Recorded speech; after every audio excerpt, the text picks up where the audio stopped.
Digital 410 Productions proudly presents the What's in Your Head podcast.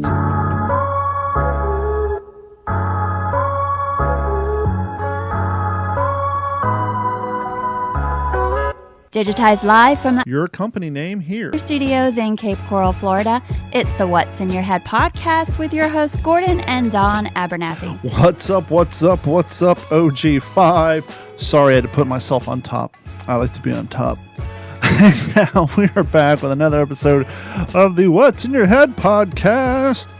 And joining us tonight from across the wide svances of the Midwest and into the West, way past that one area that I forget the name of all of a sudden, Death Valley, that whole area. No, I'm not past Death Valley. Come on, get it right. Oh, I'm past yeah. the Continental Divide, though. Yeah, there you go, the Continental Past Divide. Lake Mead, past the Colorado River. Somewhere a little northwest of the, in my opinion, the highly overrated. Wow, I just completely. Oh, Route 66. Sorry, I'm back. See, it's so highly overrated, I forgot the name of it when I traveled down it back in the late 90s. But how are you, Gordon? You know what I'm doing? Doing all right. Getting good grades. First out of the back. Yes, it's Wednesday. No, we're not late. We've decided for ourselves and for you, the committed listener, the fan of the show, the OG5, that we're going to move this show on Wednesday so that there's a nice gap between this and the show on Monday. And then it also allows me to have a break in between 2 days of doing podcast, and it works better for Gordon and Mike. So from here, this day forth, this shall be the day of the broadcast. The broadcast shall be of this day. Every Wednesday, 9 Eastern.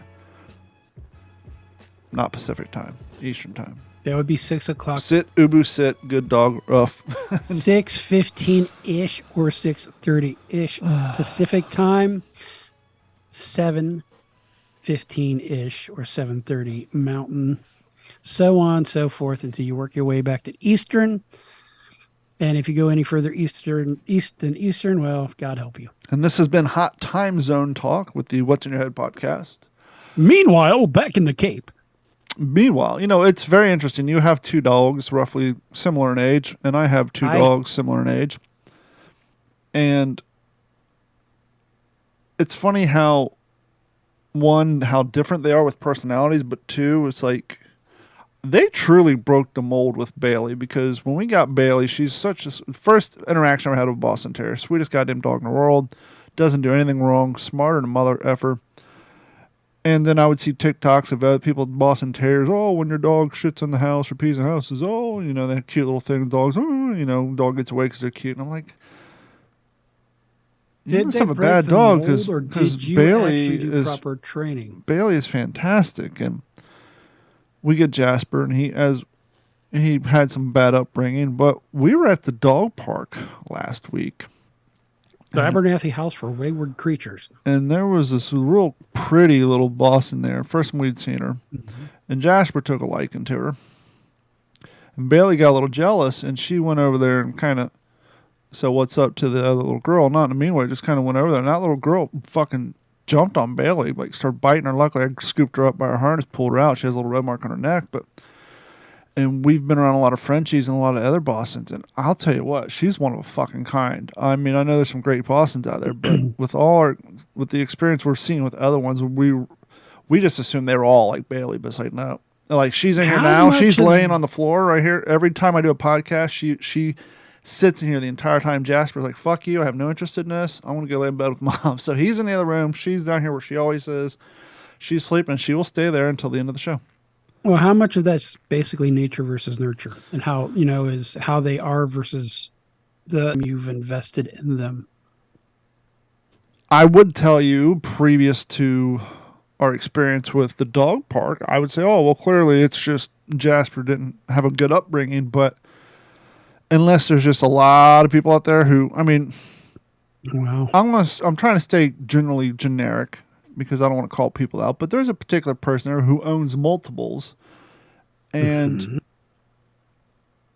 a couple of them are a little feisty, little, more like a wild dog, not wild dog, but more of a generalized conception of a puppy, whereas, I don't know, Bailey just seems to be so her personality, just her whole trait just seems so much more different than the rest of the dogs that we've been around, Frenchie or Boston. Well, and Oliver, I kind of thought was the same way. Even at dog parks around other dogs, he's always kind of meek and quiet, wanted to be chased. But it's pretty much as soon as we brought Zoe into the house, he's changed. He's going alpha dog role. He's pursuing her. Now the little tramp does rub her butt up in his face like she's, like she's on the dance floor. And then he'll go to mount her and she'll flip around and ride on top of him for a while, like a wheelbarrow, which is kind of funny. But he is very resource guardy. Yeah. We went from having to feed him with a spoon every once in a while to he can't get enough food. Jasper from his previous house, whenever he has a bone or food, he always puts his front feet down and keeps his ass and his rear feet planted, standing up in case he's got to make a quick run for it. But Bailey is a little mean. She'll like grab a toy or a bone and take it over and plop down next to him and show it to him, and then he'll try to take it from her, and then she'll just growl at it and take it away. It's like, yep. Ollie's kind of got the same game. When he gets something, he'll mess with it, then he just sits there with it in front of him. Just sits there and then waits for her to come after it and get it from him, and then he goes after her. I was hoping Mike would be on tonight. I have a thing I wanted to talk to him about. I'm going to talk to you about it too, but he lives here in Florida, and he's an outdoorsman, a fisherman, if you will, and he can relate to my example I was going to present. But I did see the video. I didn't see the contact. The video stops at that point, but I saw the video of the worldwide famous story about the 85-year-old woman who was walking her dog and got eaten by the alligator like 2 weeks ago. Yes, I think I talked about that on the show. Yeah. And since then, Carrie and I have been fishing on shorelines, and we're a little extra on guard. And they made it sound like the lady was... news introduce fear into your life? Because that's what news does. Well, lack of complacency. Lack of editorialization and or commentary by a Floridian and or anybody who's adept with wildlife, just to add a little commentary. When you don't see the video, you just hear the story. Lady's walking dog, alligator jumped up and snapped it at her. In your mind, you picture the scene in that Crocodile Dundee where the reporter's bending down with the canteen and they're doing all the close-ups on it because Crocodile Dundee's perving out on her in the woods and staring at her neckline. All of a sudden, the crocodile jumps up and and so you hear the story about the 80-year-old woman walking her dog by the lake, and you just assume the thing. The camera was mounted on someone's property. It's just a security camera, and it's a good distance. You see the lady walking along the lake, and you see the dog. You see the alligator. The alligator was not stealth mode. He's not hidden. This motherfucker swam on top of the water for about 30 yards. You can see the V. And sadly, a lot of the reason for it happening is because of her age, and she probably had a horrible depth perception. Because anybody younger and or anybody who has spent any amount of time, especially throwing top water in the state of Florida, knows what an alligator looks like chasing it. You can see the V. Depth perception, or is that her peripheral vision? Peripheral depth perception. I'm sure she's probably blind as shit. But my point being, a younger person in that same situation would have seen that fucking alligator swimming for 30 yards at you from your periphery. Why is there a log coming at me? Yeah, I mean, that thing's hauling ass. You see it. It's on top of the water. It's got the V. It wasn't, hidden and just jumped out and grabbed her like, no. So it was basically creating a small wake. Yeah, it was chasing it after the dog, and then basically the dog's down by the water, and she's walking, and the alligator comes up. The dog runs past her, and so now she's in between the alligator and the dog, and the video cuts out before it hits her because I don't want to see her getting snatched up anyhow. Just like I don't want to see the video. I don't want to see the bullets contacting the Ukrainian soldier that the video leaked out on Twitter of him getting mowed down by the Russians in the foxhole. I don't know if you've seen that story yet. I have not, but... Just a dude in a Ukrainian uniform standing very reminiscent of that scene in Band of Brothers where Spears mows down the Germans after giving them cigarettes. This guy's just standing there, no weapons, no gear, just smoking a cigarette, and they just mow him down. Trench warfare is definitely a European thing, isn't it? Well, this is more of a foxhole. And but they do have trenches. Yeah. Which makes sense. I get it. But speaking of that, I was listening to a guy at work today. He's Desert Storm vet. he was been pretty skeptical on anything happening, and us getting involvement. But he was talking to somebody else. He said, "Yeah, I think we're going to be hitting a point real soon where we're going to be forced to get involved." So even he's starting to feel a little negative. He's an Air Force guy, and I said, because I did tell him about that whole thing. I heard about that, prepare for 2025, right? Yeah, the Air Force general or colonel, whatever their ranks. So it's interesting. It's funny. There's so much shit going on between that. We got that's so much the shit Middle going on, Eastern stuff going on, the Korean stuff going on. The last 2 weeks in trending news and trending topics on the AP or Associated Press, it's nowhere to be seen. You actually have to dig for it now. I don't know if it's because it's hitting a fevered pitch that they want to back away from it. Well, they want to keep people, especially Westerners, just dumb and focused on other shit. Oh, we got to have fear about other things, right? Well, they'd just rather not us worry ourselves and not, because if we're worrying about war and this and that, then we're not, consuming. Is it the thought that the people they do advertising for is saying, hey, we need to change the what we're talking about now? Yeah, because we want to keep them dumb so they keep consuming. We don't want them to worry about maybe I should stop buying so much wasteful shit and maybe start focusing on what's going on in the world and potential global economy. But let's go to a little more depressing conversation. Sweet. Depressing Wednesday here on the What's in Your Head podcast.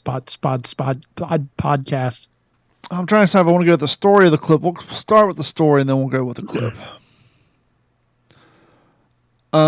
Well, we'll combine these two stories. I won't do the full story, but Dateline, 20 cars of the Norfolk Southern cargo train derailed in Ohio. Not the one with the exploding gas. This is a new one. This one closer to Toledo? Springfield, Ohio. About 20 cars from the Norfolk Southern cargo train derailed near Springfield Saturday evening. That's not Springfield as in The Simpsons, but Springfield, Ohio. Just as boring. The second derailment of the company's train in Ohio in a month, officials said. But unlike February 3rd derailment in East Palestine, Ohio, the company spokesman said there were no hazardous materials aboard the train. The Columbus Dispatch reported. Get rid of the advertisement here. The train, which did not have passengers, derailed about 5 p.m. Saturday by State Route 41 near Clark County Fairgrounds, the dispatch reported. Springfield is about 46 miles, 74 kilometers for Europeans, west of the state capital of Columbus, Ohio. A little repetitive since you're saying it's the state capital and we're talking about Ohio, but whatever. The 20 cars of the 212-car train derailed while traveling south, the Norfolk Southern spokesperson said. So that story goes on. And then let's talk about derailments real quick. Everybody, because it's in the zeitgeist, right? But if you look up how many derailments there are in the United States a year, it's somewhere between 1,000 and 1,700. Well, and here may be a little this may present a little view into that. Dateline, March 4th, 2023, New York Post. Rail boss tells train crews to skip inspections, limited reports, and leaked audio. Bad on him. A leaked recording of a manager at one of the nation's largest rail companies reveals that telling workers to skip inspections and not to report cars with the same type of problem blamed for last month's massive train derailment in Ohio. The Norfolk Southern derailment and subsequent investigations into the cause have invited increased scrutiny into the rail industry safety practices. The audio obtained by The Guardian. Here's the manager telling a former employee of the Union Pacific to stop tagging rail cars for broken ball bearings or wheel bearings. The manager says doing so will delay the cargo. God, you should use Swiss bearings. So possibly these trains are falling off the track, pick it up, back. Oh, sorry, that's the wrong song. Because of maybe bad wheel bearings, poor maintenance. Lack of lubrication, perhaps? Just put a little WD-40 Trains. on some duct tape. Hold on. What was that solution you said? Me? Yeah. A little WD-40 and some duct tape. Hold right there. WD-40. Let's go back to... which is more of a cleaning agent, but it can be a lubricant, too. Let's go back, to February. Where's the cries of... Our infrastructure's falling apart? I haven't heard that. Because there's a different guy in charge. Oh, that's right. But it'd be At some point interesting in to time. see what, after the investigation, what comes down to the cause of all 4 of these. Was it equipment failure? If so, was it on the train's end or the track's end? Because was it infrastructure or poor maintenance? Because let me tell you, Gordon and I grew up across from a street from a train track. And it was loud, but it wasn't unbearable. It was almost nichey, quaint. Every once in a while, a train would go rolling down the tracks. You got used to it. Like living on a road. Oh, wait, there was a road, too. Yeah, like the Loud 4-lane one. A major- thoroughfare. A couple years ago, I was on a World War II reenactment at this historical village, and they set us up by the train track. This was a very active train track, and our tents, 60 yards from the train track, at night, a very active train track. And the train would come rolling down the track and got louder. But it wasn't the track, and it wasn't the vibration, it was the lack of lubricant applied to the undercarriage of these trains. And it got so bad, because like one would come through an hour. And after the booze wore off, around 3 in the morning, you're laying in a fucking bed, sound asleep, and you hear what sounds like 30,000 banshees flying through your tent. It got to the point where I was having dreams where I was fantasizing about putting an industrial-sized quad-barrel WD-40 spray station installation 2 miles down the track.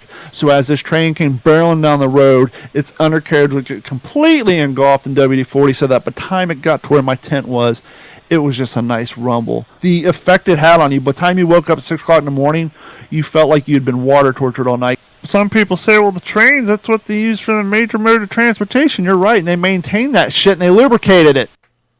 Yep. They lubricated it. And now we're seeing the trains roll off the track due to lack of maintenance and lubrication. Don't want your train to do it raw. No, you don't want to raw dog your train track. You want to keep it nice and smooth and lubed. But that was such a true statement, though, because as I said in that clip, we grew up around a train track. We knew what the rumbling sound. Only time you heard squealing was when the brakes hit. But these things, and as I said in the clip, it just, you could tell that these trains were not being maintained, at least to a decent So standard. would that be the train equivalent of a bad wheels on a shopping cart? No, that'd be like a train. No, that's flat spots. That'd be like a train equivalent of where someone ignored the precursing squeal on their brake pads. That, like, you're getting low, and then you're metal on metal, and then that include that with bad wheel bearings and bad tie rods. So everything just squeals, squinks, rumbles, and flips. And I just did something weird on Windows 11. I like it. Accidentally snapped all 3 of my screens into even. Do you like that? Well, for this application right now, it's fine. Snapping's been around since Windows 10, and I hated it. It's always done it too, and it would always overlap it, but it made this perfectly even across the board. I've got my stories on the right, the web in the middle, and I got our ugly asses on the left. Because I would be in Windows 10, I'd try to move something over here and over here, and then it would snap. And like, I don't want the full screen. I want. Well, it showed like a preview of what it would do first, which is kind of nice. I hated the snap, but this worked out. I like the sandbox feature on Windows 11. That's nice. What is that? You go Can you into build a sandcastle? you go into your Windows features and you enable Sandbox and you reboot it. And then you'll go to Sandbox and it'll launch a Windows 10 virtual machine. So you're literally running another version of Windows in the background. And once you close that window, it kills it. So like if you download a program, you're not quite sure it might be safe, or you're trying to run some weird code on something you're developing, you can run it. Or, let's say you're trying to do whatever. It protects it from the rest of the You're trying to machine? process. It's literally like having 2 computers in one. So if you get a virus in there, it has its own virtual memory processor. It's a virtual computer, and so you it's can like a virtual drive almost. more in your Server. application. Your company has probably multiple servers, but truthfully, you have one physical server running multiple VMs. It's a virtual machine built into Windows 11, but you can't maintain it. Once you close that window, that installation of Windows is gone. But it's. Yeah, I used to hate the snap feature, but this one worked out well, and I'm kind of pleased with it right now. I will probably not be pleased with it when it does it again when I don't want it to. Yeah, that's a possibility. We've often talked about our bodies wearing out, bad knees. Oh my God, I just took fucking stock of everything that's currently a constraint on my physical well-being right now, and Gordon spent I'm getting closer to 50. Gordon spent many a year snowboarding and mountain biking and working construction and doing all these things that hurt his body, and we knew there's potential for long-term effects. Same with me and the skateboarding and the snowboarding and the running and this, that, and the other thing. Now, when we say snowboarding, let's put out there 75 to 100 days a year for almost 10 years. There you go. On not a small mountain. And when we would think about these things, we would say, yes, but we have the future on our side. We have technology. Well, I actually thought I'd be in a wheelchair by the time I was 38. I thought I'd be in a wheelchair by 50, but I got 5 more years. But we knew, jokingly, that our knees would be blown out, and like no cartilage and bad back. We'd be in wheelchairs. But we also had in our mind, hey, technology would be better by then. Well, I didn't think I would have carpal tunnel in both hands, trigger finger in one finger, and then all the other myriad of stuff. But it is what it is. You ever asked yourself, would you rather go deaf or blind? I have. And what's your answer? I appreciate both of my senses, that it's almost even, but I would rather have my vision, albeit it is corrected at this point. I don't know how I feel now. Probably my I wouldn't have to hear nagging. Vision, just simply so I can drive and do things. No, easy to be to ignore in the background. Yeah, when I was younger, I would say I want to keep my ears because I love music so much. But working for you can probably listen to more podcasts than anything. Working for an MSP, we manage a ton of ear, nose, and throat doctors. And I was talking to one the other day, and it never occurred to me. How do you listen to your music, Gordon? Well, and I'm not going to I'm going to say this, but you got to think it goes back 2+ decades, including all the times on the hill and snowboarding. Just and quickly, how do you listen? Headphones. What kind of headphones do you listen? Earbuds. And how are these earbuds connected to your device? Very badly by Bluetooth. Bluetooth. I mean, not badly, but bad for you by Bluetooth. Do you got an analog watch, maybe with an arm and a second hand and a date that ticks around on your arm? I got a digital watch that pretends it's analog. Sweet. What's some of the features that digital watch does for you? Everything. How does it connect to your phone? Also Bluetooth. Yes, you're going to the whole radio waves thing has been a concern also for more than 2 decades. It's going to be so obvious you're going to say no shit, but I never thought about it either. This is fucking Probably fantastic. sending electrical pulses through my fucking body. No. These new hearing aids are Bluetooth enabled, so they connect to your phone and your TV, and you can read your text messages into your hearing aid so you can hear everything. I've been trying to push the father-in-law into getting hearing aids, and that's one of the things I've been pushing. It never even occurred to me. It's like no shit once you hear about it. So yeah, just like a smartwatch, you get a text message, you hit voice to text, and instead of going to your Raycons or your iPad, your AirPods, it goes to your Miracle Air or smaller, and they can hear the message right, and they can listen to music through their hearing aid. They can listen to their TV. Take a phone call. But the problem is, doctors aren't audiologists, whatever the hearing doctor. They're trained in decibels, fitment, comfort, and the medical side. They're not trained in why does my Bluetooth no longer connect to my cell phone. And the problems they're running in is Android and iTunes and Apple keep pushing out updates, and when this happens, these people, they lose their Bluetooth connection, just like to your car and to this. And if you can imagine the frustration of trying to explain to an 87-year-old or a 79-year-old how to connect their hearing aid. So not only are you trying technology, but you're trying to talk to somebody who already has been diagnosed with a hearing condition. I want to hear my hearing aid, but every time I connect to my car, I lose it from my hearing aid, and it goes over my car speakers. Yeah, but it never occurred to me. It's like, oh, that's perfect. That's like the perfect technology, especially for a senior. The ability to have all that shit, voice to text. That's as damn near as close as we have to a neuro implant right now, because those hearing aids are so damn small. But you wonder. what the bass response is on a Miracle Air. No, If I'm just what listening to the DMX sound is Rough actually Rider, like, yeah, that's what I'm saying. the sound is actually like, is it tinny? Yeah, I don't know. Because now I do have. Well, I guess it's different for each person. My Axel Hearing Pro that I use for shooting, and you'll be able to see these soon. I've actually got an extra pair. I'm not giving them to you though. They actually have hearing enhancement. And this company, it's out of Utah. They also make hearing aids. So I can be at the range, actually out in the desert, and there are people shooting 50 yards over. I'll turn the hearing enhancement up. As soon as it hits 80 decibels, it clicks out and blocks that noise for the most part. It's still not quite as good as regular Hearing Pro, but I can hear everything they say. I can hear them load their firearm, rack their firearm, and it actually works pretty good. I'm like, holy shit, this is like spyware. Do they give you the feeling that your head's being squeezed alive like the active noise canceling headphones do? No. Good, because I can't handle that. I cannot turn on the active noise canceling I've never headphone. had that problem with active noise canceling, but I had the first generation, and they were kind of just a hiss in the background. These don't hiss; they just feel like pressure on your head. It's the weirdest goddamn thing. Oh, these are just literally earbuds. So I don't have a wrap or anything. They're just earbuds. Mine are over the ear, kind of like what I'm wearing now. Mm-hmm. But it's you almost feel like it's creating a vacuum. It's the weirdest goddamn thing. I can't handle it. I can't, like, if I accidentally hit the button, I'm like, Is those the ones you use for the range? Or? No, they're the ones I use in my office. They're just like $30 ones I got off Amazon. So, when you have a environment as close as ours, you can't have 3 different people listening to music at the same time. So we all listen through earbuds.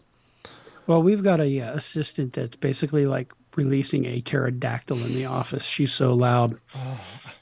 To one of those ladies that announced their present when 20 feet away. Mm-hmm.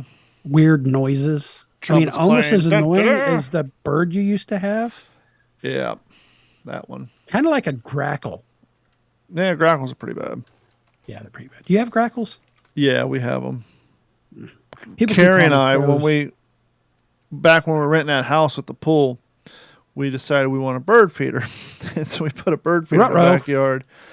And we left and came back like 2 hours later, and our entire backyard was full of those and other large black birds.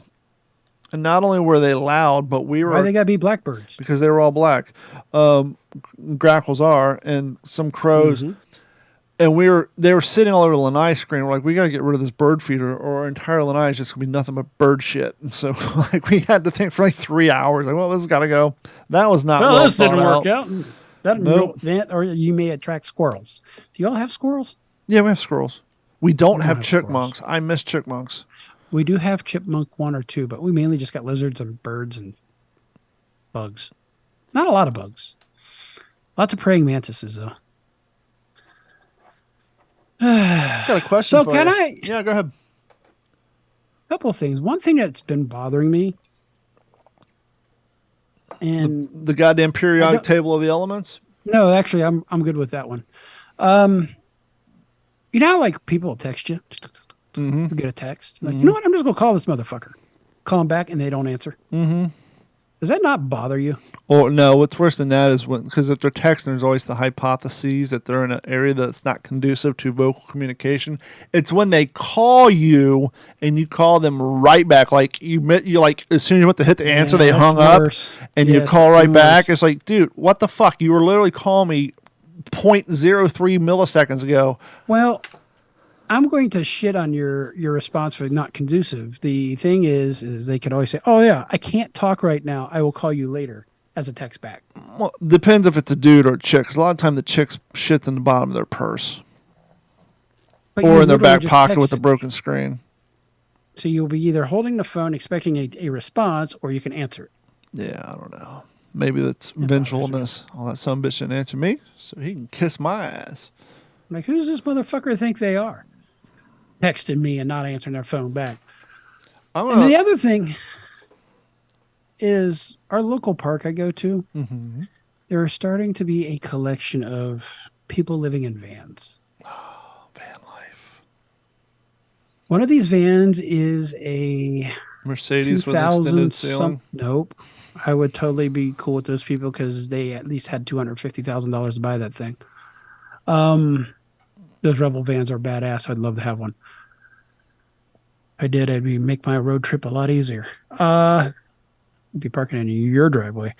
The one is a Chrysler Town and Country minivan with California tags. It's now been there since the beginning of the pandemic. Nice. I see them all the time. I've seen park police in Metro talking to them. Nothing happens. And now there's now there's another van from California. Same thing. It's been the last 3-4 months. This one's more of a classic full-size van with windows. Again, probably 50 plus years old. And there's another one that's the old conversion van kidnapper that may be a late 80s, early 90s model full of rust from back east somewhere. That's been there a month and a half or so. Then on the perimeter of this park, there's another 2 vans. I'm like, did the word get out? Mm-hmm. What's going on here? Now, if it was a Rebel van, I would know that they probably actually have some money. Not that being poor is bad, but poor people tend to do more desperate things. Unfortunately, yes. A little more seedy, you know. Well, I mean, let's be honest. That's why cops give poor people a harder time when they get pulled over because, A, they know there's going to be a likelihood they can't afford insurance, so there's a ticket. There's going to be a lot more likelihood that perhaps their tires aren't at spec, so there's a ticket. And yeah, but aren't they it seems like the cops are more ignoring that because they know that that ticket will never get paid. Nowadays, but back in our day when we were younger, they did it because under the guise of safety, you can't be driving around with bald got tires. A Hatchet Man sticker on his car. I think he's part of a terrorist watch group. You can't drive around with one headlight on. Actually, wasn't Juggalos on the FBI? Yeah, that's like 2000. I think it was under Obama's administration, but yeah. Domestic terrorist watch group. Didn't like middle class white kids. I'm just going to say. I'm just going to tell everybody now, especially if you don't pay attention to the news, what's going on. Just go ahead and prepare yourself for the extreme left to start using the phrase that the Republicans want to go to war with Mexico. Oh, Lindsey Graham. I've actually been, and I'm not a Republican, but what he said, I've actually been thinking of for about a decade. For those who don't know, Lindsey Graham has suggested that we label the cartels in Mexico after the 4 people got abducted and 2 of them killed, which, by the way, it's interesting how that story works, too, because even that has to be politicized. They were all African-American, too. Not only they're all African-American, but if you go on CNN, they were going because, we need socialized health care. CNN said they went to Mexico to get prescriptions instead of the truth, which is they went to Mexico to get cheaper plastic surgery. It is a thing. I've actually known people that's middle class to do the same thing. Oh, when I lived in California, and especially where you live, yeah, you heard people all the time. Oh, you also hear the nightmare stories. Oh, so-and-so went down there to get breast implants. When she came up, her underwear was on inside out. It's like I did watch CNN last night when they were talking about it. But anyhow, so Lindsey Grahamnesty, as Limbaugh used to call him, suggested that, if we label these fucks terrorism, which, by the way, I was watching Jesse Waters, and he was showing the FBI's map of the United States that has influences from cartel. Fort Myers is on that fucking map. Nice to know. I'm sure my city's on that map. But Jesse Waters presented a very good question. Mm-hmm. And other people has presented this, not that he's smart, but he just... he pointed out what other smart people are suggesting. You know what the major problem with identifying them as a terrorist group is? The plus side is they want to get the military involved in some of this nonsense with the kidnappings and the murder. But you know what the biggest threat to doing that is? It's going to look racist. Nope. Not even that woke or that simple. It's actually more logical than that. What's that? Because of how much area and how much power and reign of influence these cartels have in South America, by labeling them as terrorist groups, it then gives all the people who want to come here illegally a legitimate reason to claim amnesty because they're under a threat and their lives are a threat from terrorist organizations. Well, unfortunately, there's compromises for everything. And so that's what the question is going to be. Do we want to call them terrorists so we can send the army down there and put some predator drones? They kind of are, aren't they? Yeah, I mean, they clearly, by definition, It's not are a fucking religious terrorism. Group. They're a terrorist group by any definition of the fucking if you word. replace religion with whatever they're doing, They're fucking... They're a narco state. They're trying to make a narco state. Yeah. I thought about this. Like, why don't we just go down there and just... this is literally our backyard. Mm-hmm. And I don't care what people say. I am here to tell you, I've witnessed this, and you probably witnessed it. Yeah, people should come here right, the proper way. But that being said, you still hear people saying they're coming in and they're taking our jobs and they took our jobs. Your fucking ass ain't getting off the couch to work that job. No, I went to go get my hair cut the other day. I imagine in Fort Myers, you can't even go to a Home Depot right now and find anybody standing in a parking lot. You're all so busy. No, there's no one around to work. I went to try to get my hair cut the other day, 2 different places. They all had like an hour and 50-minute check-in because, and the lady at Great Clips told me, she's like, we cannot get anybody to work. No one wants to work. And I told her... Trick with Great Clips. You ready? Well, I go between Great Clips and Sport Clips depending on who can get me in. The trick with Great Clips, I've learned, at least here. Checking on the website. Check in as soon as they open. Now, because Sports Clip had an hour and a half wait time, and that was after I checked in. Check in as soon as they open. Now, it could be different down there. I check in as soon as they open. I can be down there. They'll text me to head my way there. I'll get there. Some of the walk-ins are in front of me, but I'll wait 5-10 minutes to go in. She's explaining how they can't get anybody to work. I said, yeah, I know. I said, I'm setting up people to work remotely from the Philippines to work for offices in South Dakota because no one in South Dakota wants to work. And these aren't shitty jobs. These are decent jobs. Even in my business. I saw a TikTok today where a woman dressed in her Domino's outfit. She's like, I am a full-time teacher, but they don't pay teachers enough, so the after hours I have to drive for Pizza Hut. Now, are you a full-time teacher 2,080 hours a year? Hold on. And her whole thing was teachers don't get paid enough. Now, don't even have to go down the whole you only work 134. You don't have to go down that. The answer is, hey, woman, there's hundreds of thousands of people across this nation who have jobs making the same amount of money you're making as a salary. And guess what? They're broke as fuck too. It's called inflation and cost of living. And that shit is 100% real right now. And anybody, I know, bud. Yeah. And so, yeah, you may not feel like you're getting paid enough, but that feeling is spread by anybody who makes that amount of money as you do, because this shit's impacting all of us. We're all feeling that same way. There are people making high 5 figures, low 6 figures that's feeling it too. Why do you think, you're seeing all these people on TikTok coming out saying, hey, I have an OnlyFans page, and it's like, you do? It's like people are fucking desperate for money, man. You're seeing the shit left and right. Carmen Electra has a OnlyFans page. Well, OnlyFans have gotten, assigned. Stand by. Don will be announcing his OnlyFans page at the end of the show. I think, no. OnlyFans has got it associated with the porn side, but there's a lot of, other things. And OnlyFans even tried to fix that because they didn't want to be known for that. They want people to come on. Kind of like 80% of their. Yes, it is. But their initial goal was to try to make it like a video version of Patreon. Correct. But anytime you add internet and revenue, there's going to be maybe nudity they involved. should have. Well, they tried to market it differently and had a different logo. Well, they tried to get rid of it when all the TikTokers made the news about how these people are making $80,000 a month, and then they were like, "Oh, well, and then once they said that, they almost lost half their subscriber base." But anyhow, my point being is, everybody is fucking hurting right now. That people are selling shit on eBay, marketplace, canceling anything they can, looking at their cable bills, looking at this and that. Why do you think I'm driving across the country? 6 days on the road, bro.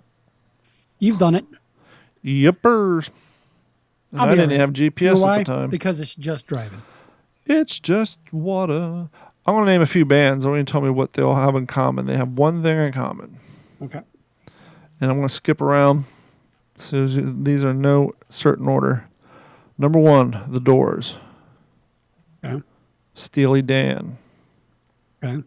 Modest Mouse. The Joy Division. Steppenwolf. Uriah Heep.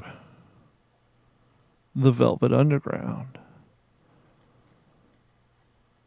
And I skipped one or two of them that would give it away. What do those bands have in common?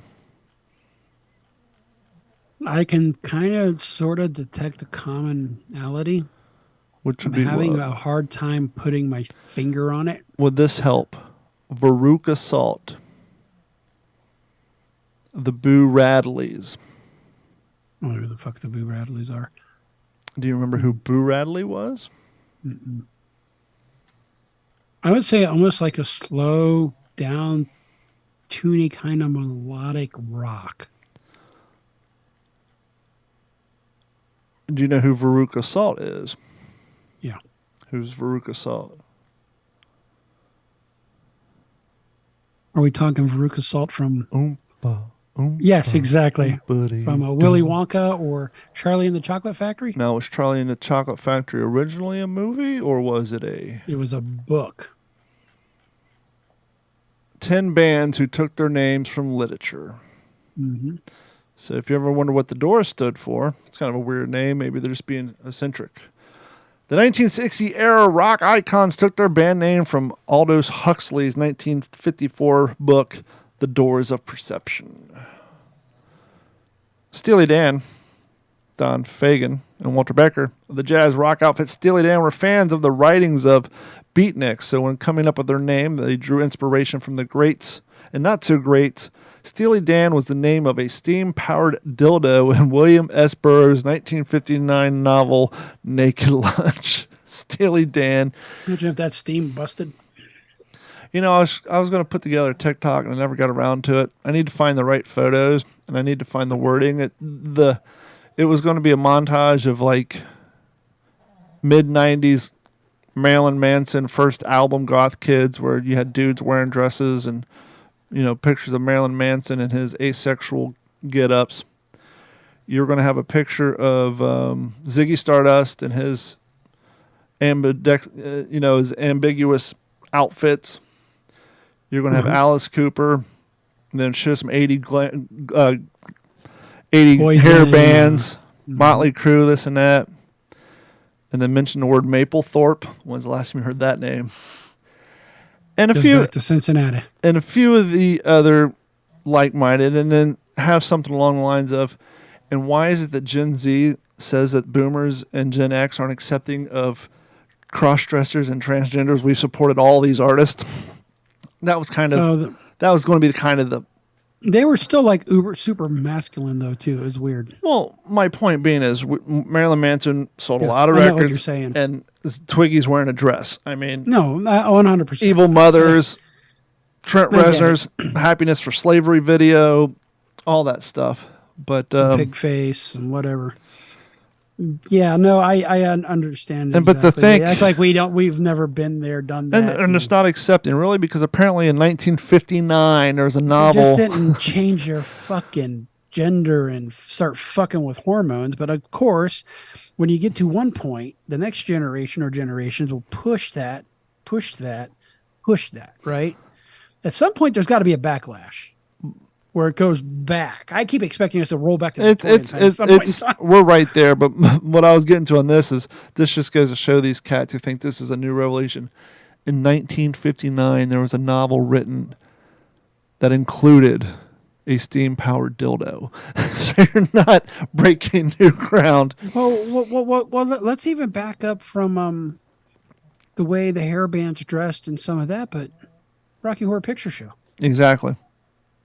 Modest Concur. Mouse. The indie band Modest Mouse takes its name from the passage of Virgil Woolf's 1917 story, The Mark on the Wall. I tell you, that is actually one emo band I do appreciate, is Modest Mouse. I asked you if you knew who Boo Radley was. It sounds old school. Boo Radley was one of the main characters in the novel To Kill a Mockingbird by Harper Lee. I don't know if I've actually ever read that one. I never read it because I didn't read back then, but we watched the movie, the black and white movie, in elementary school back in Ohio back in the day. The post-punk outfit Joy Division tried out several band names before landing on the literature-inspired moniker. They took the name from the references of the 1953 novella House of Dolls by Jewish author and Holocaust survival. I'm not even going to try to not slaughter that. So if they're post-punk, who's pre-punk? Johnny Cash?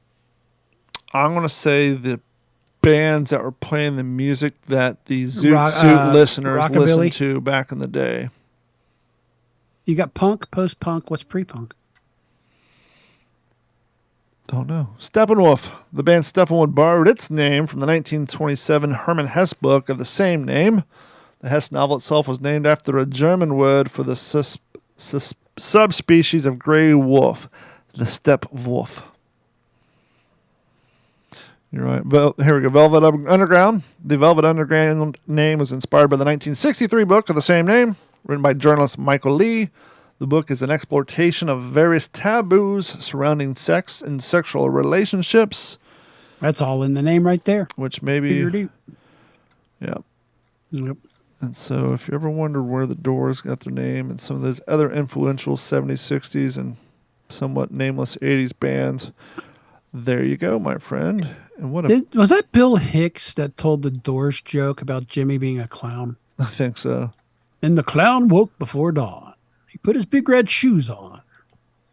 I think it he was. On down the hall. Now, Gordon, you suggested a TikTok lesson of the week, which I'm going to use for next week because I came across a more poignant one, and I know you're a fan of this particular TikToker, so here we go.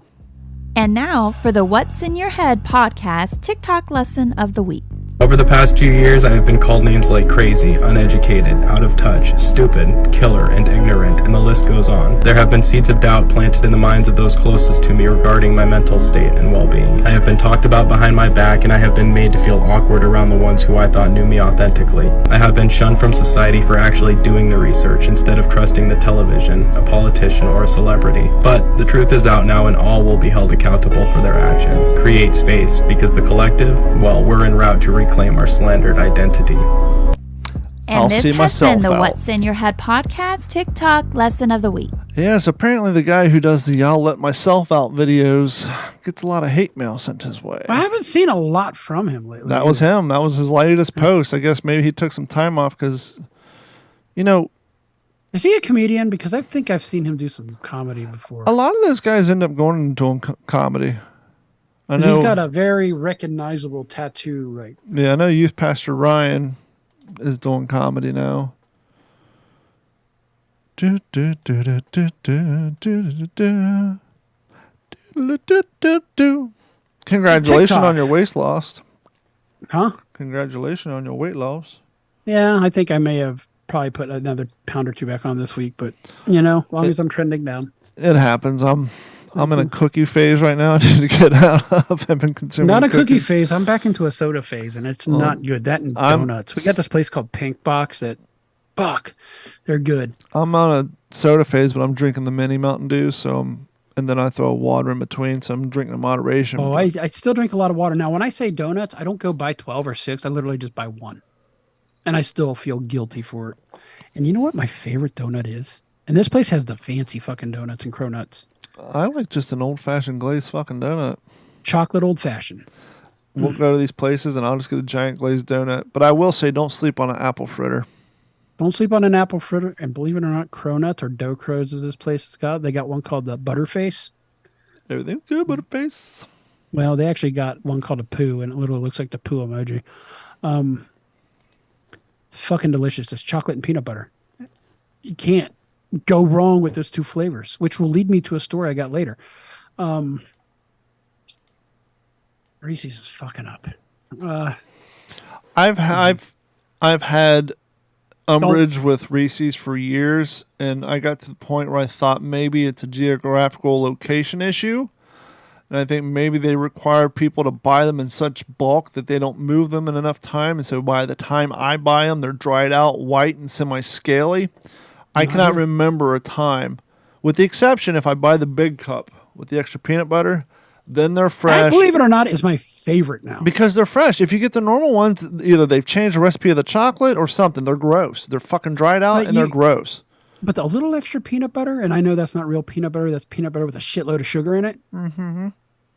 You can't go wrong with it. I like extra I blame sugar. Dad on the peanut butter problem. Yeah. We consumed a lot of pretzel sticks and peanut butter, but I've converted that to pretzel sticks and French onion dip. You're welcome. You can have that one. I've converted that to peanut butter on a spoon. Mm-hmm. Mm. Tell me you're from the South and without saying her from the South. Peanut butter on a spoon. Butter, bread, sugar, 15 seconds in the microwave. Here's an old one from Dad, too. Cheerios, butter, skillet. Wow. I haven't thought of that in a long time. Tuna patties. Mom used to make those all the time. What's that? Tuna patties. When's the last time you've had a tuna patty? Salmon patty. Probably I'm sorry. Mom's house. Salmon patty. It's probably Mom's because I get fresh salmon. I called her years ago. Asked her how she used to make those. I don't think mine turned out so well. Is canned salmon cheaper than canned tuna? Probably not. Wouldn't think so. I don't get canned salmon at all, though. You've converted us. We are a Blocko cheese house now. We are no longer a pre-shredded cheese. I've been a block of cheese house for 10 years. Yep. It's a whole different world, isn't it? Yeah, we've been Blocko Get yourself cheese. a and Ninja that's got the wheel in it, and you can pre-shred for a week. I just got the old school cube. Yeah, I did that for 8 years, and I got tired of it. Maybe it's the carpal tunnel. She did. Carrie watches this white trash chick from Tennessee do live streams all the time to the point where like she's had wellness checks done on her kids and all this shit because she's super white trash, but she gets like 4,000 people in there and people are buying her fucking, sending her all this expensive shit. And part Maybe of her... I should live stream your house on a spicy day. Well, see, that's the problem. We have too much pride in our... I know. What little... I'm just fucking in a hole today. I'm just so burnt out. What little bit of... what's that thing called when you have... people have a thought associated with your name or your person? Reputation. Yes. We have a little bit integrity of pride, too. integrity into how people think of us. And so we don't want people to see how fucking You mean crazy... you are kind of old school in the fact that what happens in your house behind your door stays there? Yes. You don't air the dirty laundry This chick much? allegedly homeschools her kids, but she takes 8 hours a day to cook the evening meal. And Carrie's hypothesis is it takes her 8 hours so that the other kids have to raise the other kids because she don't want to fuck with them. Even though she's supposed to be homeschooling, she's had the school district show up because she TikToks. Everybody realized she didn't teach her fucking kids. She's in the kitchen cooking all day. Children's Services been over there. But all these... 8 hours later, and I got you 5 hot dogs and some mac and cheese. Pretty much. And as far as I can tell, there's just a bunch of rich housewives who have nothing better to do, and then they feel bad that their richness lays poor, so they're all buying her all this shit on her wish list. But one of the things she had is this kind of a plastic box with a insert of different size blades, and you can put your tomatoes, your onions in. It's more of a new version of a slap chop without the slap, and it's more of a hinge. Carrie ended up getting one of those, so it cuts her onions and all that for us, and it speeds up that process. But Until it goes dull. Carrie's like, all these people. Carrie's like, maybe we should. No. Don't sleep on getting a high-end... Because where my wife works is going out of business. She's able to score a $170 chef's knife for $60. I'm seeing these new convex skillets. They're not woks. They just have a slight convex so that when you put your oil in, the oil tends to flow to the sides, and then the center gets super hot and your food sticks to it, because the pans, a lot of pans aren't completely flat, or as they get older, they kind of concave a little bit. No, they convex. So these were more pop up in it. Well, it depends on the quality of skillet. Yeah. But yes, I know what you're saying. But If more it's a often thin than skillet, not- it's going to deform. Yeah, more often than not, you have a little bit of a rise in the center of your skillet, and so your oil kind of flows away. And so these are supposed to correct that Actually issue. gone back to stainless steel skillets, and I still use cast iron. I do got some new Calphalon anti-stick, but the problem with anti-stick skillets is that coating wears out quick. With and this, I know more hot cooking talk, but this I didn't think would work. It's called the slippery method. You get that fucking stainless steel I skillet. did that in really high hot, school. Pop the water on it, watch it bead, put the oil on it, rinse it around, throw it in, and shit don't stick. Sweet. It absolutely amazing. Did you see any of the Tucker Carlson January 6th videos?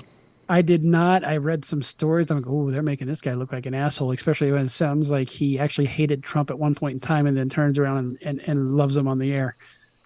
Something with his text messages saying that, you know, he didn't care for Trump at all. Who? Tucker. Probably did. But I look at it this way. Tucker may run, and I haven't seen if he's even addressed it on TV. He may say, hey, it's entertainment. Well, that one I was getting to.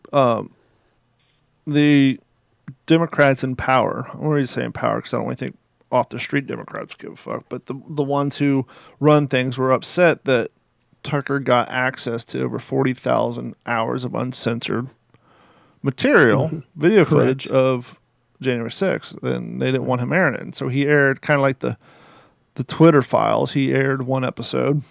Did you see any of that?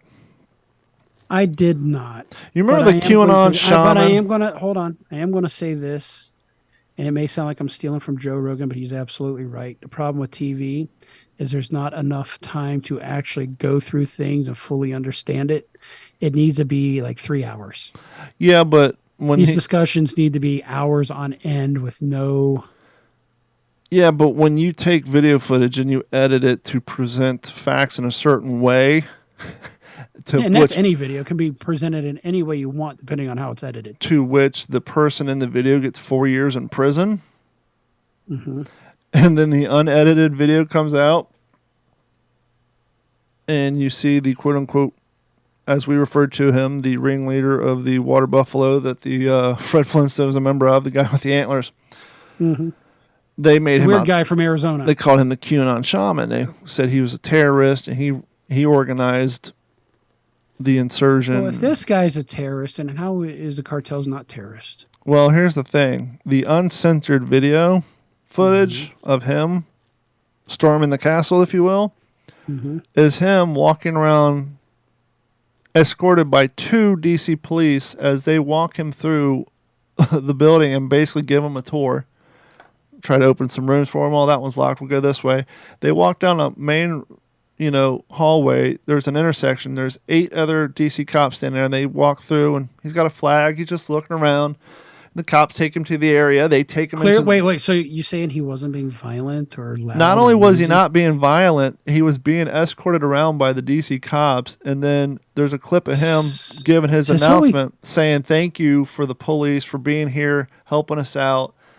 And so everything... So wait. Is this what Al Gore would call an inconvenient truth? Yes, basically everything the media and the Democrats who put the January 6th investigation together and the story that got this guy 4 years in prison, when you look at the unedited surveillance footage showing him being escorted by the cops... And was this stuff not shown during the trial? They only showed you the footage that... Well, I know what they showed us on the air, but what did they show during the trial? That's the question, right? Yeah. I haven't seen that footage, but they had to show something because the guy's sitting 4 years in prison.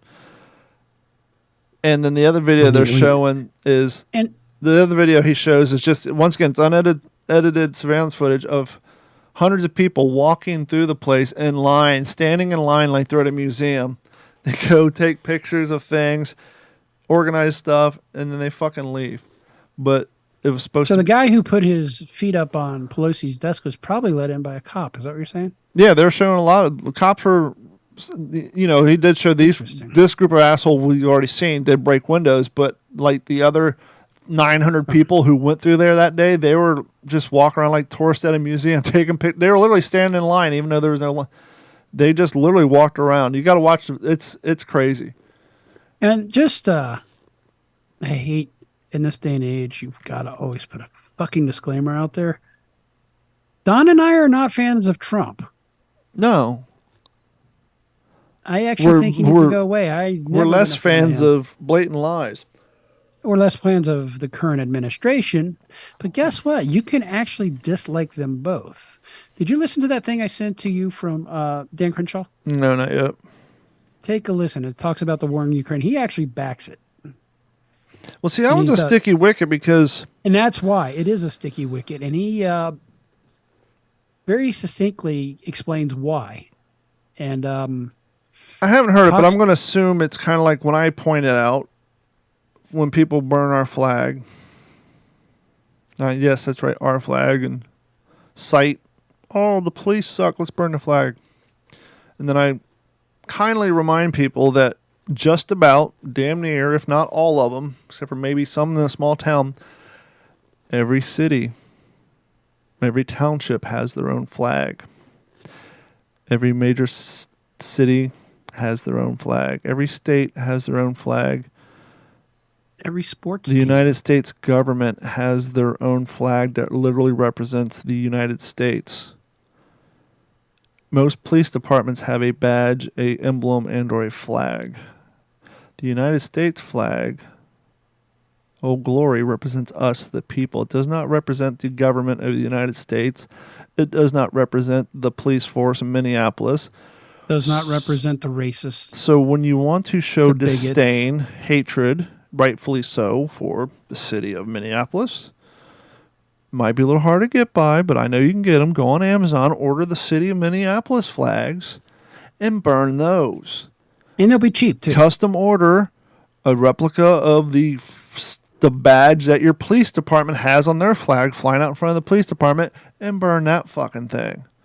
The American flag is ours. Well, kind of like with the Ukrainian thing. Do we support Zelensky and the Ukrainian government and their policies? Fuck no.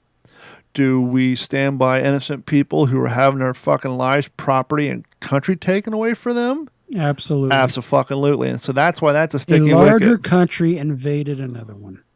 Yep. Unprovoked. Now, there is arguments, and actually Dan Crenshaw talks about that with the whole, well, NATO's a threat, and he kind of shoots the whole thing down. 30,000 Russians. What's the... I've heard 80. Well... Dead. That's war-wide. What I was going to say was, what's that province on the East Coast that's kind of like the Battle of the Bulge now? Barumkus or whatever, starts with a B. Mm-hmm. That area, not the entire war, the battle for that particular area, which is a very small town of 40 to 60,000 people. Russia, according to the UN and our allies' estimates, Russia has lost 30,000 men just in that area alone. Now they're claiming 11,000. My understanding, a lot of them were prisoners that they've turned into. And a lot of them were Wagner Group people, which I have no love get them from the prisons. But my point is, 30,000 in that one area over a year. We already know that they're limited on their ammunition. Well, not ammunition, but artillery. The generation of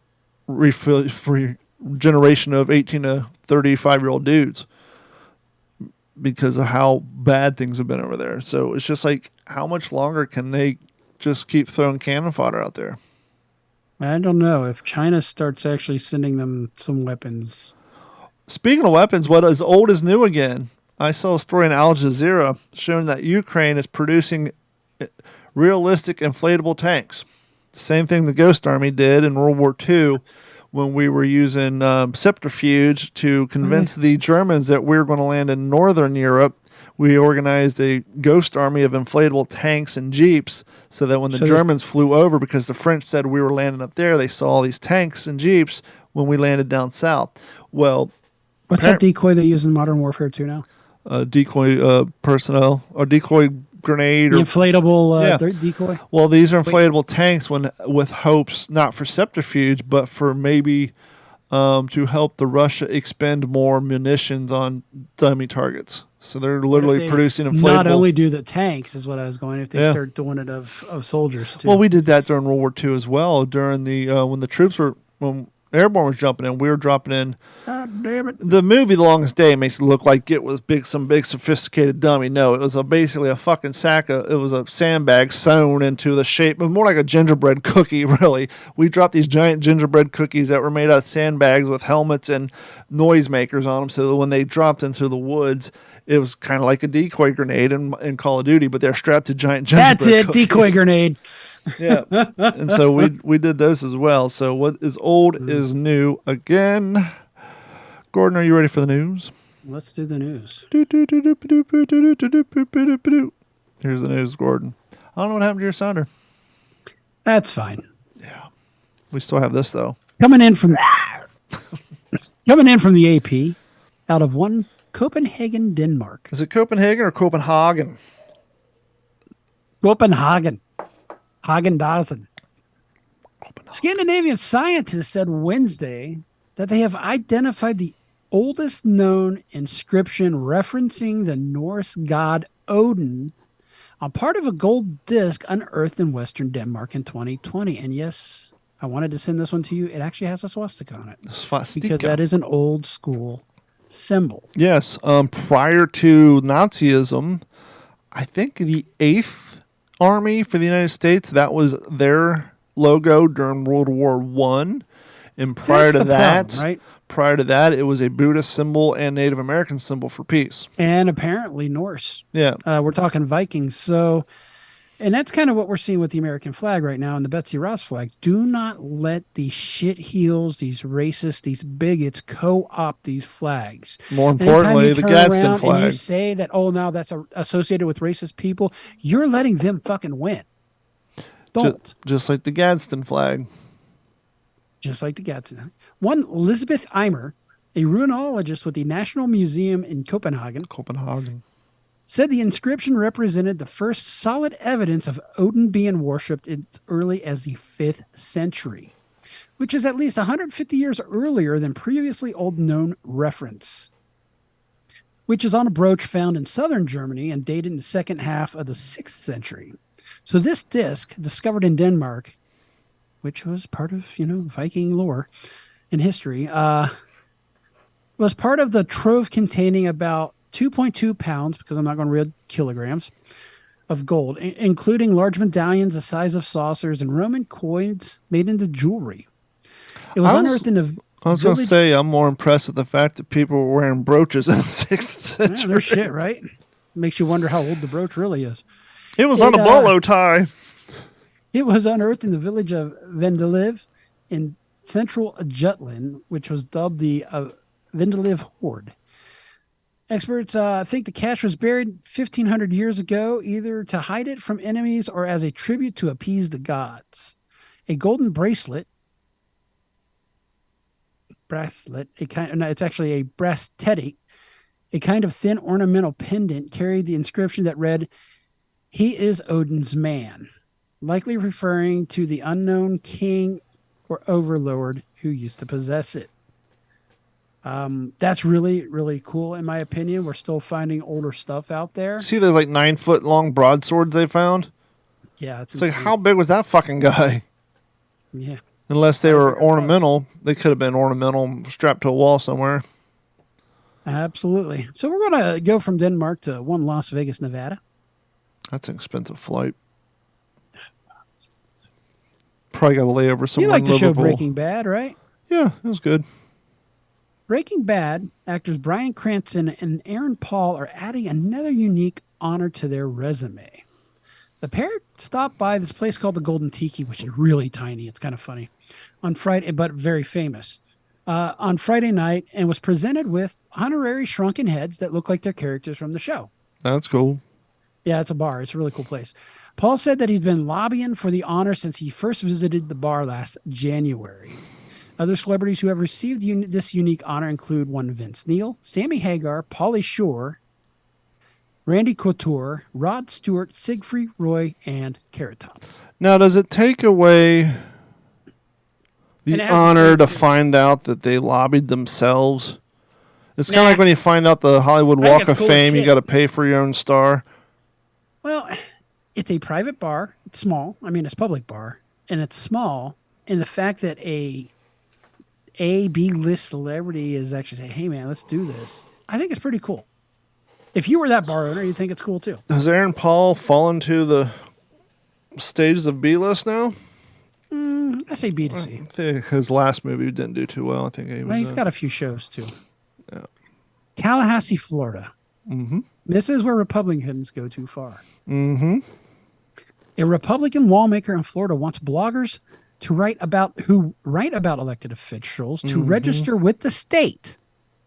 A proposal that raises First Amendment concerns in the ire of GOP firebrand Newt Gingrich. The funny thing is, I actually have this story from The Guardian on my computer. I was going, Gingrich decries insane Florida bill for register. Is that the same one? Yep. Now, who do they, in this story, do they say who actually presented the bill? The bill was filed by Senator Jason Bordeaux of Lake Mary, who would require I know where you're going with that, by the way, require the bloggers to file periodic reports with the state if they are paid for posts about the state's governor, lieutenant governor, cabinet members, or legislative. Bloggers who have disclosed who paid them and how much, along with the other information they share where a post is located online. They would be fined $25 a day. The report is late, and up to $2,500 for each report. The legislation would not apply to content on the website of the newspaper or similar public location. What's interesting, and I like this guy, is it's similar to another bill that was pushed by DeSantis. And I'm trying to look Well, see, that's what I was going to say. That's why I asked you who wrote the bill, because if it's just this guy... Bordeaux is sponsoring a separate bill that would make it easier to sue media for defamation. Same guy. It was a proposal pushed by Ron DeSantis, a Republican. You know what? I like you, DeSantis, but this one I'm not agreeing with you. The sue the media, I agree with, especially especially for example, you're the fucking kid from fucking Covington, Ohio, who was at a Trump rally, and you looked in the eyes of a Native American, and fucking CNN hung you out to dry, which he did win a lawsuit. So that's where that came from. But my point was, when I asked you who wrote this new bill that I do not agree with, which I think is fucking insane. It's almost like fucking Orwellian. It sounds like shit that the fucking left would pull. Well, see, and that's my problem. Is you said the guy who wrote it, right? He's some dipshit Republican from my home state. But my problem with this is this shows you the blatant dishonesty of the mainstream media. Oh, I hate that phrase. The media. Legacy media. Because when they present it, they're saying that that's a DeSantis bill and that's his doing. Well, no, they're saying it's that he also sponsored a separate bill that would make it in this article, yes, but I've heard other people saying DeSantis is trying to pass this bill forcing people to register, which is not the truth. Some dipshit in some fucking district in goddamn Tallahassee, probably out of goddamn Central Florida is coming up with this idea. It's a dumb idea. It's not going to get passed, but because they're concerned with DeSantis possibly running for presidency, they're going to put this in his fucking lap and try to say he pinned the thing. Because when I first heard it, that's the way I presented. I came home and told Carrie, I said, fucking DeSantis needs to watch out on this bullshit he's passing, because the media presented as if this was his fucking idea. Mm-hmm. So this honesty has just something's got to come up. Something's got to happen. Media and journalism are at an all-time low for honesty, integrity, and doing the right thing. They're too much. And that's what I did. And I don't have the time to subscribe to a Substack and go digging deep for the truth. That's why I want a news station that just says this is what happened. Well, the problem is when those news stations try to come out, the other legacy media badmouths them so bad that when you go to their website, because they're the only one reporting it, then you just assume it's fake news because no one else is talking about it. So you really don't know. Because I'm still, three sources type guy. Well, if I don't see, sadly, the shitty media, the Fox Newses, the MSNBCs, and the CNN, if they're not covering a story, it must be fake news. But it could very well be, and more likely, real news. Just those three aren't covering it, and we're all kind of in that. It's almost like backwards version of. What does their sponsorship want them to cover? Yeah. I hate to sound that way, but I'm really beginning to see more and more of that. Well, it's funny you brought that up because I told this to my boss at work because we had a similar conversation. And I said, look, my eyes to the media opened up when I worked in the media for 6 years, even though it was radio. I said, but perfect example about how this stuff happens. Hey, yep. You know that bit where you kind of talk shit about McDonald's? Yep. Knock that off because they just bought commercials. Okay. That's all you need to know. So you can't bring any stories questioning vaccines because this is sponsored by Pfizer. Yes. By Pfizer. Yes. Hey, and I've seen that on CNN. You know that bit you do about the bad haircut down at the fucking walk-in and get the $13? Yep. Can't do that anymore because Great Clips just spot commercial. So it happens even at the most minute level. And you see it on YouTube. You upload a short. You got to go through all the list of things that might present conflict for advertising. Or as I said before, we got every plate. Unintentionally, we signed up for it before the pandemic. It just happened, the pandemic hit. And so we had this fresh food come to our house every week. It fucking worked great, taught us how to cook. Sadly, as time went by, the person who packs our box hated their job. After the third time with the perforated, vacuum-sealed chicken breast packs leaked all over my fucking produce, I not wanting salmonella, I had to cancel the shit. Mm-hmm. When I would do TikToks about it and hashtag every plate, guess how many views? Every plate, or was this a different? Every plate. Every plate is the poor man box, who is owned by the other big one, HelloFresh. And so when I made this video showing the chicken leaking all over and put it on my TikTok, the thing got 2 fucking views, even though at the time I had fucking 5,000 followers, because HelloFresh was a advertiser at the time, and so fucking TikTok is not going to play my video bad-mouthing the sub company because they're advertisers. And you see that a lot when you try to post shit bad-mouthing Comcast or bad-mouthing company. Oh, that video got no views unless you don't mention the name because... And I think that's why you hear a lot of influencers not mention a name. Yep. Or they will mention it in a roundabout way. Yep. It rhymes with 14 guys, chicken burgers. But yeah.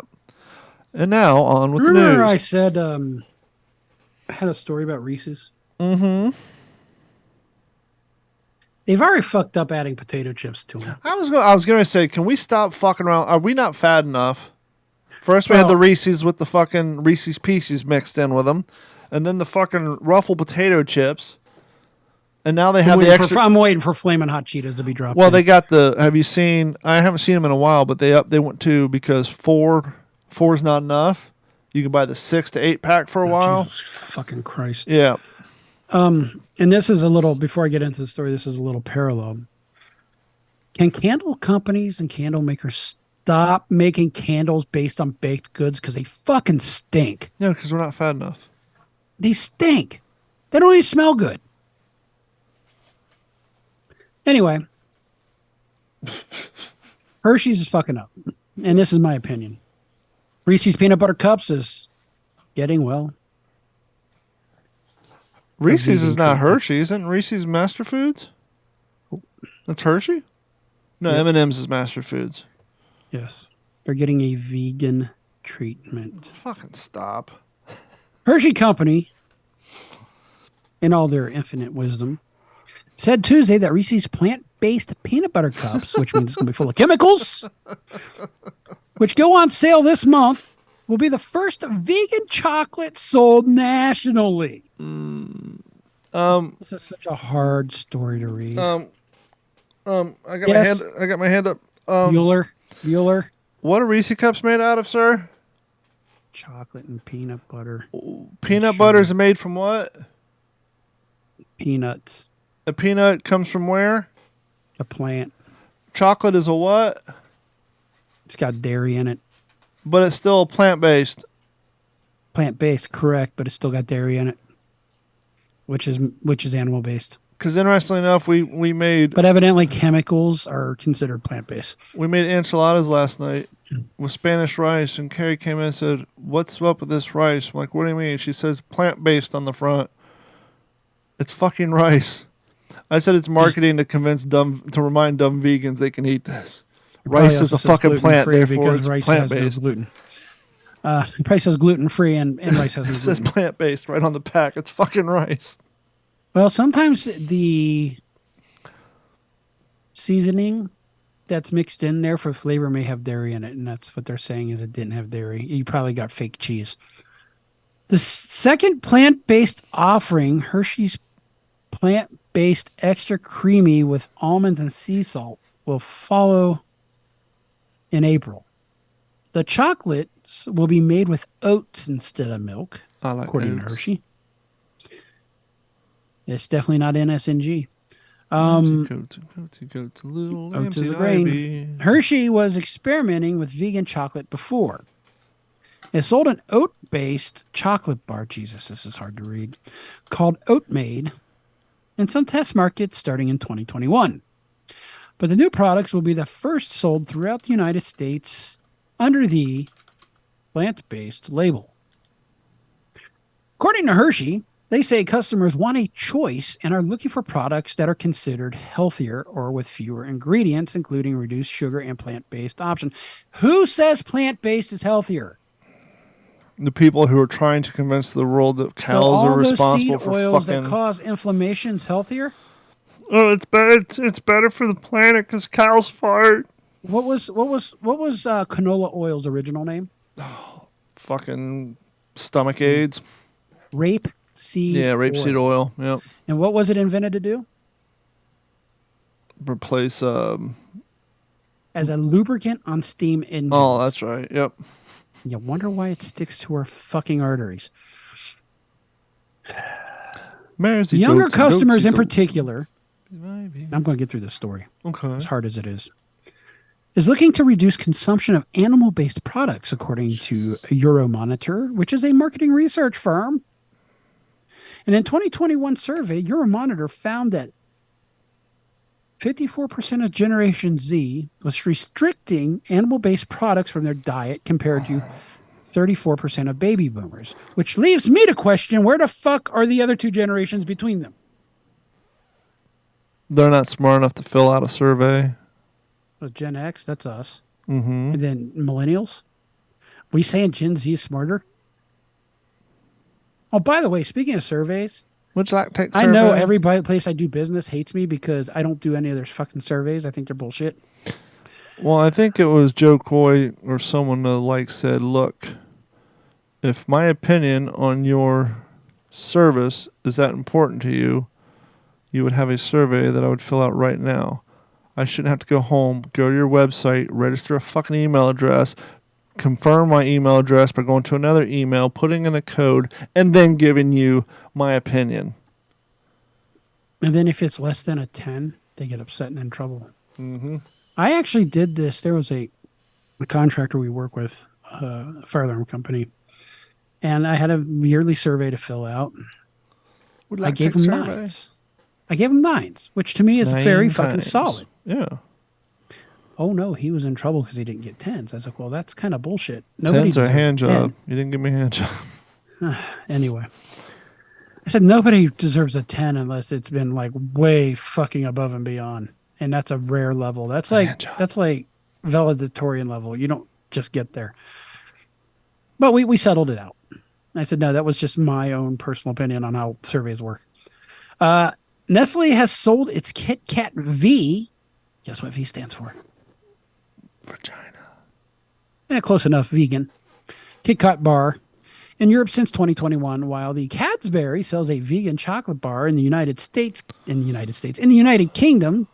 But so far, the United States vegan chocolate options have generally been limited to premium brands like Lindt or organic chocolatiers like Who Kitchen, spelled H-U. No umlaut. Probably should have an umlaut. They're fucking Nazis. Hershey said it developed a plant-based version of the Reese's Cup and Hershey bars, and I probably just got us whatevered because I picked on Nazis. Some of the most popular products because there is a dearth of mainstream plant-based products in the United States. Okay, can we stop the nonsense? Mm-hmm. I'm so tired of the war on everything. Can't eat meat. Fuck you, we're eating meat. Meat's healthy for you.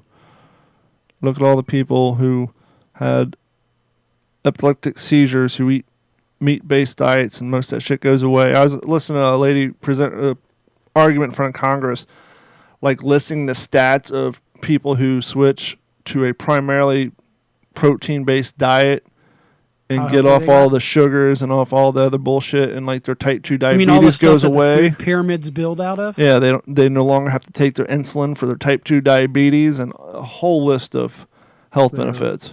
I know when I did an SNG for that bit, my levels went perfect. Mm-hmm. I got to get off the sugar.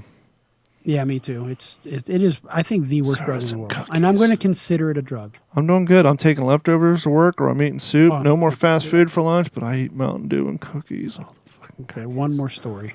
Cookies. There she blows. Canadian woman wins the Key West contest. You're in conch land out there, aren't you? Close to it. Have you ever eaten conch? No. It's conch fritters. Good if it's fried. Canadian woman and a Canadian woman and a pediatric cardiologist. I bet he's dealing with there's a lot of kids croaking on heart disease right now. A lot of nimble fingers, crazy. Man. Huh? Gotta have nimble fingers work on those small valves. Yep. From Georgia, won the men's and women's contest in Key West annual conch shell blowing contest, using different techniques to impress Saturday's judges. Brian Cardis, which is interesting that he's a cardiologist. Cardis, the cardiologist. Always looks Greek.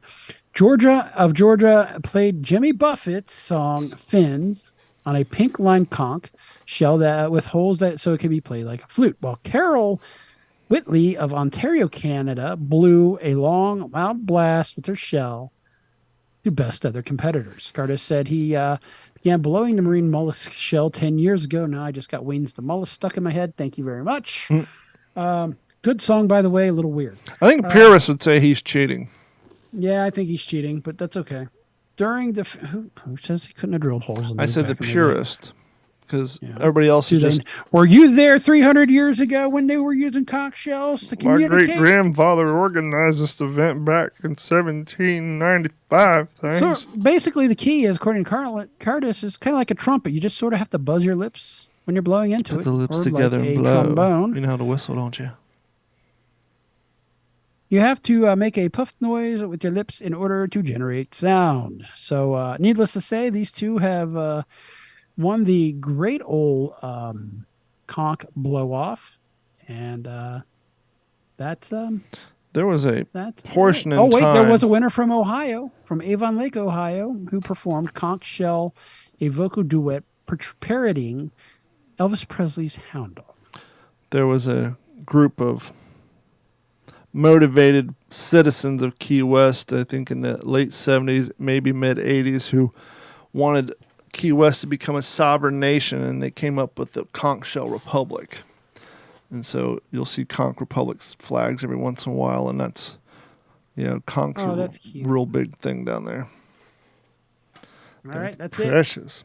It. Meanwhile, back at the studio, please head over to d-410.com or whatsinyourhead.com. Click on that Patreon, sign up and subscribe, and help to contribute around here to what we do, whether it's this podcast or the other podcasts on the network or the YouTube videos. And if you haven't done so, please go and like and subscribe on our YouTube channel. You can join in on the conversation and watch us live every Wednesday. See that? Wednesday. And if you haven't noticed, from this day forth, we will not be streaming across multiple platforms, spreading our seed far and wide. No, we're going to do a direct aim. We will still share the link directly to Facebook, but our live streaming will be done strictly through YouTube, because through our analysis and issues, we have seen people talk about how the live stream just sucks on Facebook. It's great for conversation, but you can conversate via YouTube as well. I have my phone in front of me, got the chat window up. So for those of you who used to watch us on Facebook, welcome over to YouTube, or come on over to YouTube, and we'll still post a link on Facebook on Wednesdays when we're live streaming. But we're just going to have everything just compressed into a single location. Yeah, perhaps.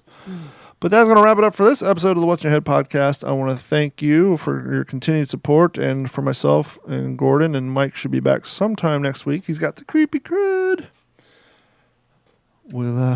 We'll see you all then, and thanks so much. This has been a Digital 410 production.